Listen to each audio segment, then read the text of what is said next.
कुछ सवाल ऐसे होते हैं जो सुनने में बिल्कुल हार्मलेस लगते हैं, लेकिन सच ये है, यही सवाल तुम्हारी पावर सबसे क्वाइटली छीन लेते हैं।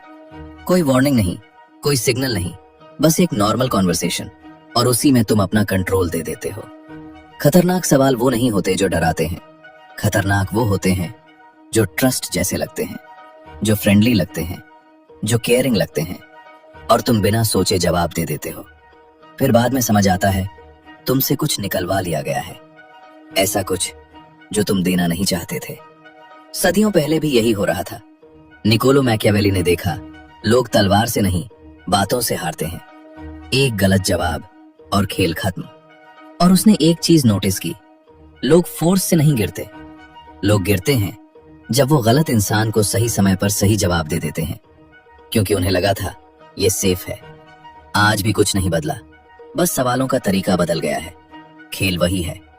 मैं तुम्हें 5 ऐसे सवाल दिखाऊंगा जो हर दिन तुम्हारे आसपास यूज होते हैं, और आखिरी वाला बाकी 4 का सोर्स है। अगर तुमने उसे समझ लिया तो बाकी ट्रैप्स खुद खत्म हो जाते हैं। लेकिन पहले एक बात क्लियर कर लो, ये सस्पिशियस बनने के लिए नहीं है, ये अवेयर बनने के लिए है। हर सवाल इनोसेंट नहीं होता, कुछ सवाल एक्सट्रैक्शन होते हैं, और अगर तुम ये नहीं पहचानते तो तुम हर बार लूज करोगे बिना जाने। एक और चीज, तुम्हें बचपन से ट्रेन किया गया है, कोई पूछे तो जवाब दो, लेकिन किसी ने ये नहीं सिखाया कब जवाब नहीं देना है। यहीं से फर्क आता है। पावर इस बात में नहीं है कि तुम क्या बोलते हो, पावर उस गैप में है जब कोई सवाल पूछता है और तुम डिसाइड करते हो जवाब देना भी है या नहीं। अभी तुम्हारे पास ये गैप नहीं है, तुम रिफ्लेक्स में जवाब देते हो, लेकिन आज के बाद तुम्हारे पास वो कंट्रोल होगा। चलो शुरू करते हैं। पहला सवाल, जो दिखता कुछ और है, होता कुछ और है।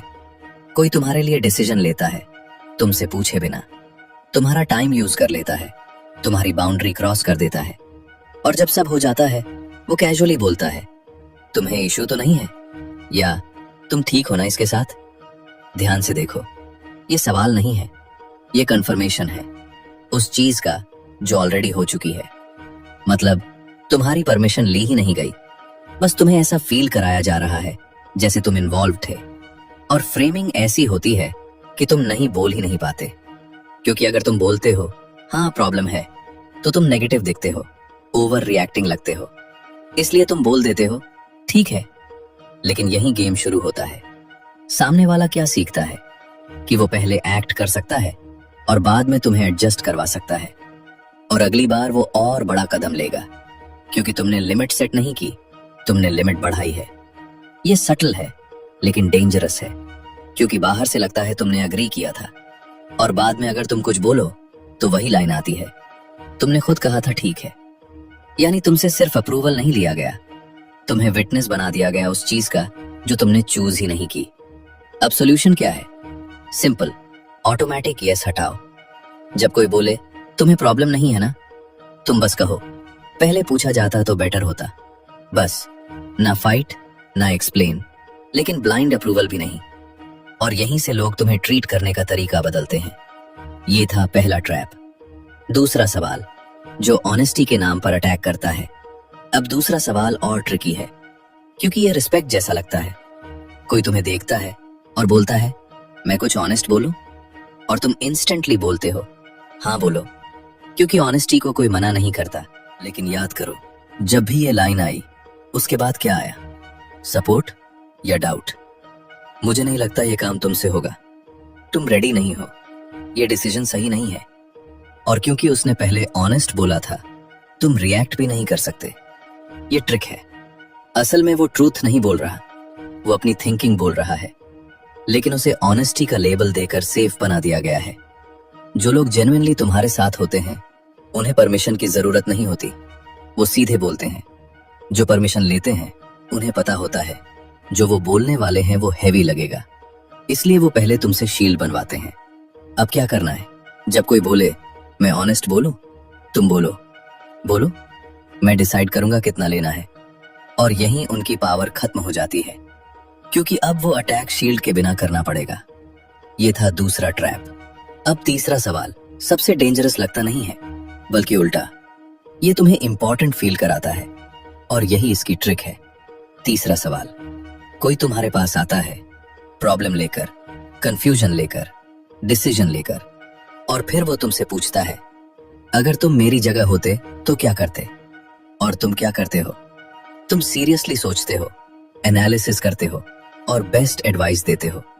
तुम्हें लगता है तुम हेल्प कर रहे हो, लेकिन असल में क्या हुआ? उस इंसान के पास एक डिसीजन था जिसकी रिस्पॉन्सिबिलिटी उसकी थी, लेकिन उसने उसका वेट थोड़ा तुम्हारे ऊपर शिफ्ट कर दिया।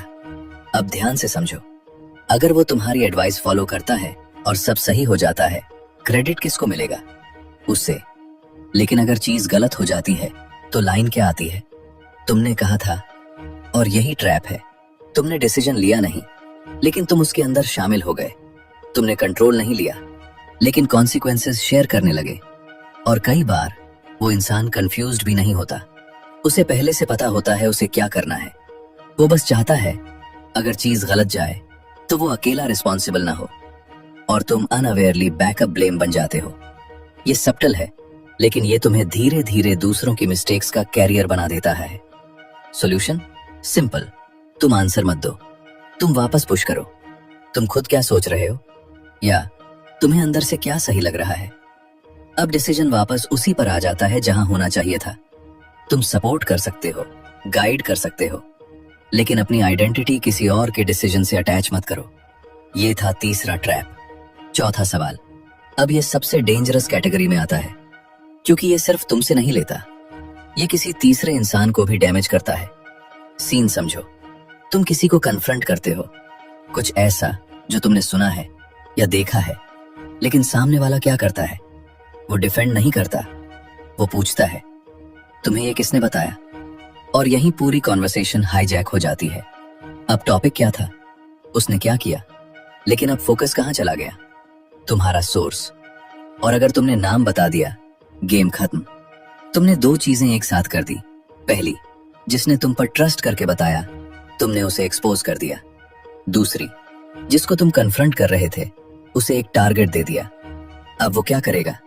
अपने एक्शन को फिक्स नहीं करेगा, वो उस इंसान को एलिमिनेट करेगा जिसने सच बाहर लाया। और अगली बार तुम तक कोई सच पहुंचेगा ही नहीं। यही गोल था उस सवाल का। ये ट्रूथ के लिए नहीं था, ये कंट्रोल के लिए था। और अगर तुम नोटिस करो, जब भी कोई ये सवाल पूछता है, कॉन्वर्सेशन रेयरली वापस ओरिजिनल इश्यू पर जाती है, क्योंकि रीडायरेक्ट काम कर गया। अब सोल्यूशन क्या है? सिंपल, तुम कभी सोर्स रिवील नहीं करते। तुम बस कहते हो ये इंपॉर्टेंट नहीं है कि मुझे कैसे पता चला, इंपॉर्टेंट ये है कि ये सही है या नहीं। और फिर साइलेंस। अब सामने वाले के पास कोई एस्केप नहीं बचता, उसे वापस उसी चीज पर आना पड़ेगा जिससे वो भाग रहा था। ये था चौथा ट्रैप। अब पांचवा सवाल, ये सबसे सिंपल दिखता है और सबसे खतरनाक है। पांचवा सवाल, तुम मुझ पर भरोसा करते हो ना? ये सुनते ही तुम्हारे अंदर ऑटोमेटिक जवाब आता है, हाँ। क्यों? क्योंकि ना बोलना अनकंफर्टेबल है, तो तुम बिना सोचे बोल देते हो, हाँ करता हूं। और यही सबसे बड़ा मिस्टेक होता है, क्योंकि उस एक हाँ के बाद तुम खुद को लॉक कर देते हो। अब चेन समझो, अब तुम रेजिस्ट नहीं कर पाओगे, डिफेंड नहीं कर पाओगे, एस्केप नहीं कर पाओगे, क्योंकि तुमने ट्रस्ट डिक्लेयर कर दिया है। जो लोग ट्रूली ट्रस्टवर्दी होते हैं, उन्हें यह पूछने की जरूरत नहीं होती, उनका बिहेवियर ही काफी होता है। लेकिन जो लोग ये पूछते हैं, उन्हें वर्ड्स चाहिए, क्योंकि एक्शंस वीक हैं। और जैसे ही तुम हाँ बोलते हो, तुम उन्हें ब्लैंक चेक दे देते हो। फिर वही लाइन, तुमने कहा था तुम ट्रस्ट करते हो, और तुम्हारे ही शब्द तुम्हारे खिलाफ इस्तेमाल होते हैं। सॉल्यूशन, जब कोई बोले तुम मुझ पर भरोसा करते हो ना, तुम बोलो मैं लोगों को उनके एक्शंस से जज करता हूं। बस यही मास्टर कंट्रोल है। अब तुम्हारे पास सबसे बड़ा वेपन है, पॉज। अब तुम रिएक्ट नहीं करोगे, चूज करोगे, और यही तुम्हें अलग बनाता है।